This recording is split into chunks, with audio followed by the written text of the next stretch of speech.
Hello friends, welcome to the video lecture of digital communication. Today we will cover the topic optimum receivers using coherent detection.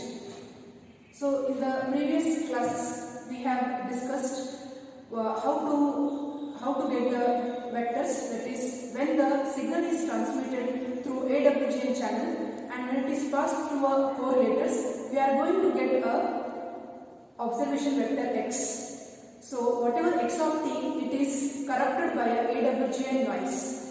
So therefore we have the vector, that is, if Si of t is the transmitted signal, then x of t will be equal to Si of t plus n of t, where n of t is the AWGN noise which is added to the signal when it is transmitted through the channel.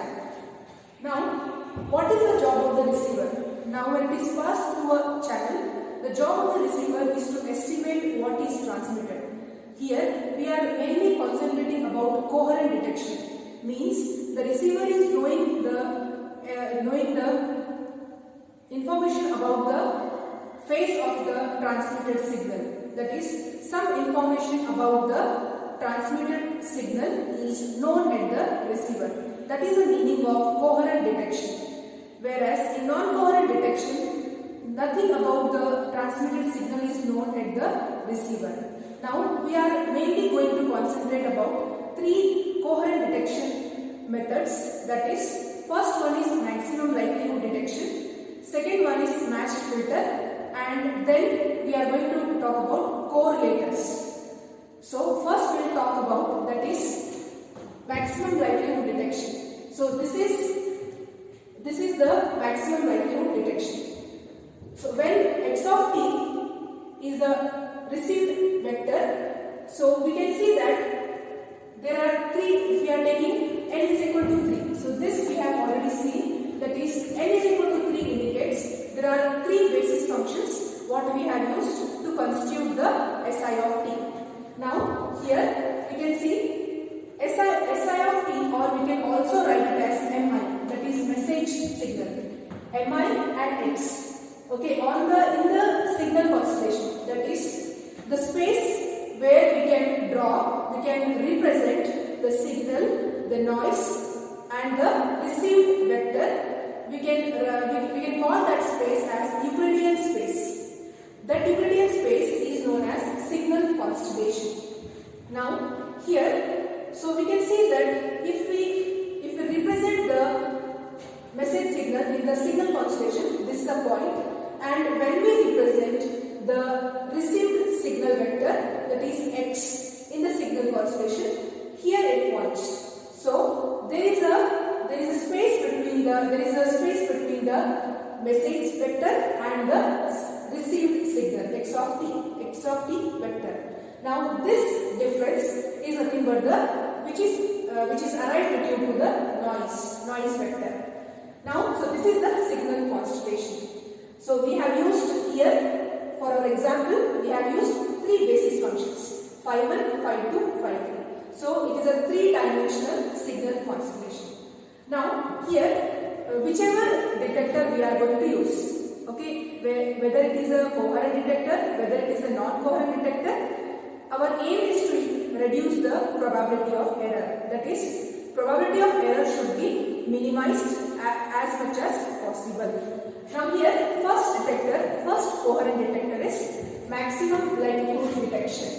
So here, if we see, if the observation vector is x, that is, already we have seen what is vector x. Vector x is the output of the correlator.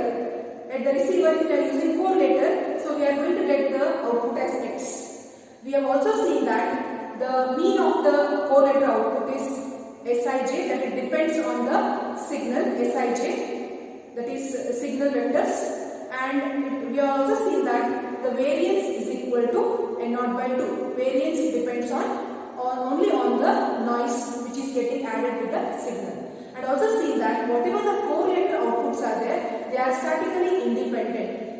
Okay, that is covariance is equal to 0. This also we have covered. Now we will go on with what is the detection process. First coherent detection process is maximum likelihood detection. So it is, for example, if we have taken the observation vector as x. Now, as I said that we have to estimate the message. So if we take n cap as the estimate of the message mi, so what should be our aim is we have to reduce the average probability of error. What is average probability of error? Probability of error, average probability of error is equal to, that is when mi is sent and x is the received. That is when x vector is received and at the transmitter side when mi is sent. So it is equal to, what is probability of error? Probability of error is nothing but it is equal to 1 minus probability of mi is sent and x is received. That is, it is equal to how much error has happened while detecting the signal mi. So it is nothing but 1 minus when mi is sent and x is the received vector. Now our aim is to minimize the probability of error. That is, what is how much ever possible we have to minimize the probability of error. Now for that one, what we have to do is, here one more thing, what we have taken is probability of, we can write it as, one more thing we can write as maximum a posterior probability. That is, what we can write as probability of when mi is sent and when x is received. It is a conditional probability. We can tell it as a conditional probability. So conditional probability, it should be, that is when mi is sent and x received, condition is when mi is sent on reception of x at the receiver side, it should be greater than or equal to the probability of any other signal, any other mk. So we have, see, we have I is equal to 1 to m. So we can have I is equal to m signals, that is m symbols. So I can be 1, 2, 3 up to m. So if we are receiving mi, so what should be the probability? So probability of reception of mi should be greater than probability of reception of any other m, that is mk. Mk means what? K is any other signal out of 1 to m minus 1. That is, out of 1 to m minus 1, K should be any other signal. So here, whatever is transmitted, the probability of that should be greater than or equal to probability of any other signal. Probability of any other signal mk. Mk is sent, okay, when x is the received vector. So for all k is not equal to I, that is k should not be equal to I, and k is varies from 1 to m. So this method we are calling as a maximum a posterior